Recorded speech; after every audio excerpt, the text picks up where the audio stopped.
Welcome back to the podcast. I am Carrie Marshall. I'm your certified master goal coach. And today we're talking about a topic that every goal getter has faced at some point, and that is failure. It actually is one of my favorite topics. More specifically, though, we're going to be diving into how failure can sometimes make us question what we're actually doing, our goals, and sometimes it actually makes us stop entirely, which is so sad. So, I want to talk about when we're deeply passionate about something and we start to have some failures. We're going to talk about what I always say, which is failure is not the end, failure is merely feedback. So, I want to start with an inspiring story that I recently shared on Instagram about Brittany Brown, a track star who posted on June 30th. Now, I saw this post and I instantly had to repost it because, like, it had me a little bit teary eyed. So, this is what the post said, and it was a picture of her in her track outfit, and it said, "My name is Brittany Shamir Brown. I never won a track state title. I didn't go to a big track school. I never won an NCAA title. I wasn't signed right out of college to a shoe company, but I just woke up an Olympian." This post resonated with me so deeply. Brittany's story was so powerful, and it was a reminder to me that if you love something, you have to be willing to stick with it, even when circumstances or people are telling you that maybe this isn't for you. Failure can be incredibly disheartening. It can make us question our abilities, our choices, and even our future. But here's the truth: failure is part of the journey. It's not a sign that you should give up, it's merely feedback. It's an opportunity to learn, grow, and come back stronger. So let's talk a little bit about resilience. How can you stay resilient in tough times? How do you keep going when everything seems to be falling apart? You know, one key to resilience is understanding that failure is temporary. It does not define you. It's a moment in time and not a permanent state. When you face failure, take a step back and look at the bigger picture. Ask yourself, what can I learn from this? How can I use this experience to improve? A lot of times I think that the resilience just is an opportunity for us to decide how badly we want something. I noticed one of my daughters failed at something recently, and I asked her, "How bad do you want this?" And she was kind of like, now that you ask, not really that bad.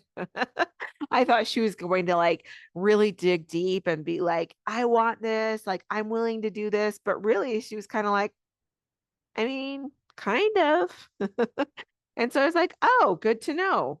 So I asked her, I'm like, are you willing to go in and do it again and do it harder and, really dig deep and spend a lot of time? And she was like, no. I was like, great. Okay, let's just drop it. So we're going to talk a little bit about when to know when to give up and when to like continue to be resilient in a little bit of time. But I'm not saying that you have to go after everything every single time, but there is going to be a time when you're going to want to give up. And I'm going to tell you, like, stick with it. And there's going to be times, just like my daughter, that I'm going to be like, you're fine. You can totally give this up. But here's a few strategies to stay resilient. Number one is you have to reframe your mindset. You have to really look at that failure as a setback and then as a comeback, is what one of my friends says. And so you want to use the failure and the feedback as fuel to drive you forward. Here at Drive Your Thoughts Coaching, we're always talking about how to fuel those goals. The next one is that you want to go back and you want to set small achievable things that you can really think about doing. The second thing, or the third thing, excuse me, is that we really want to go and, like I told my daughter, like, dig deep. Like, why do you want this? Why are you still passionate about it? And that's when we want to actually work on our persistence, is that when we can kind of dig deep and be like, what does this mean to me? Then we can really come back a little bit more dedicated to it. And then the last thing that I share is self-compassion. You have to be kind to yourself. Beating yourself up mentally does nothing for you. It really does not. And you can actually watch physically. I can tell you on any type of sports situation, whether it's basketball, football, golf, any of those things, most of the time I can tell you exactly when somebody is beating themselves up because you can see a physical thing actually happen within them. They'll drop their head, they'll kind of do things like that where you're like, what internally are you saying to yourself where you're not being kind, where it's actually physically showing up?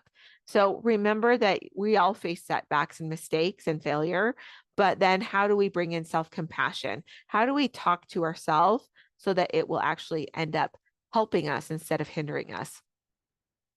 I can actually speak from personal experience about failure and really having a failure that hit me hard, where then I deterred from the path.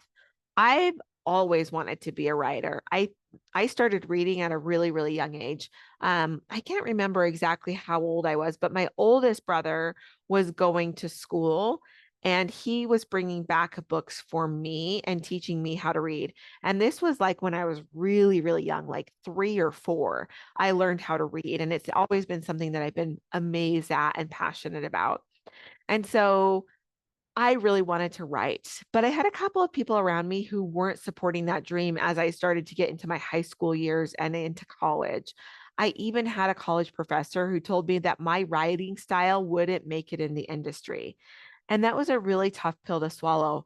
So, combined with some people that I loved telling me that writing really wasn't a career, and this college professor that was kind of like, you kind of suck at this, I decided to not pursue writing.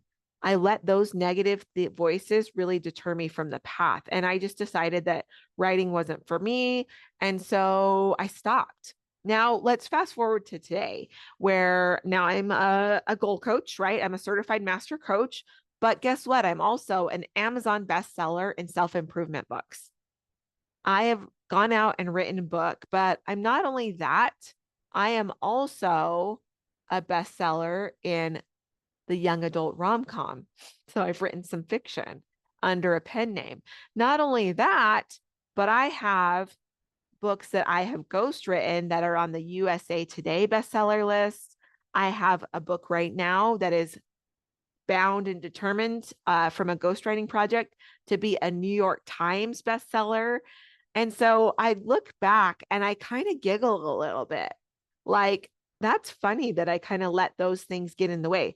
Now, I'm not one to go back and question the like, why did that happen or anything? But I just kind of come to where I am now. And I tell my high school self, like, don't worry, girl, I got you. Or my college self who was so disappointed that, all these people didn't believe in me. I'm like, just wait, girl. 40-year-old self has got you. I got you, girl. I'm coming for you and I'm going to make that dream happen. Now, listen, this journey wasn't easy, but it was so rewarding. I have loved becoming an author. It really is probably one of my greatest accomplishments. And it wouldn't have been possible if I would have let failure take me all the way through my life and just been like, yeah, I was told when I was in college that I wasn't bound and determined to be a writer. So here I am. I really decided and determined that like whatever I was passionate about, it didn't matter what type of failure I was going to come up against, it was worth it. So my message today is really a little bit simple. Don't let failure stop you. Let it teach you. Let it make you stronger. Let it be a stepping stone and part of the journey that you're going to be able to tell people about. Let it be your hero story. I just learned this from one of my neighbors who's younger. Let it be your lore. Remember, every failure is feedback, and every feedback that you take in and internalize brings you one step closer to that wild dream that you have. So I told you earlier that I would tell you when a couple of things to learn to when to give up and when not to. It really comes back to your passion. If you're passionate and you have a desire for something, then I'm going to tell you to stick with it forever. You never know where it's going to take you. For instance, my writing for sure is not the main thing that I'm doing right now.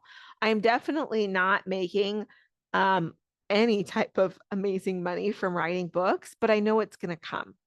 And so, am I there yet? No, but I'll get there. And I'm so passionate about it that I'm like, I don't care how it's going to take me, whether I get an agent, whether I go to a different publishing house, whether it becomes just a book talk or a bookstagram that goes crazy and viral and people learn how to follow me. I don't know. I don't know what's going to come, but I am willing to stick with it because I'm passionate about it. So, when we're talking about you and whether you should stop something right now, that's the first thing is, are you passionate about it? How badly do you want it? The second thing is I tell people never quit when you're at your lowest. If you have just come off a failure, that is not the time to decide to quit something. You have to give yourself a little bit more time and experience to be able to just say like, okay, I had that failure. I'm going to kind of go into it maybe 2 months. And then when I'm not in the downward spiral, then I can make that decision. So don't make it from an emotional place, is basically what I'm saying. And the third thing that will help you determine this is, like I said, it kind of ties back to the first one. What would I do in order to make this happen? I mean, if you can answer that and you're like, well, yeah, I'll do it. Like for me, I'm like, yeah, I'll just keep writing books. I'll go out and I've submitted to some agents. I'm willing to take some rejection. I'm like all in with all of that. So those are the three things to know if you're willing to like go all in or if you're just willing to like kind of drop it a little bit. I hope this has been helpful for you today.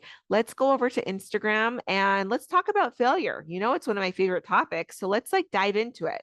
Where do you find that failure is holding you back and you're letting it determine your life and what you can do versus like when you're just allowing it to be part of the journey and part of the lore and you're just letting it be there so that you can learn from it. All right. We'll see you next time on The Goal Coach. Bye.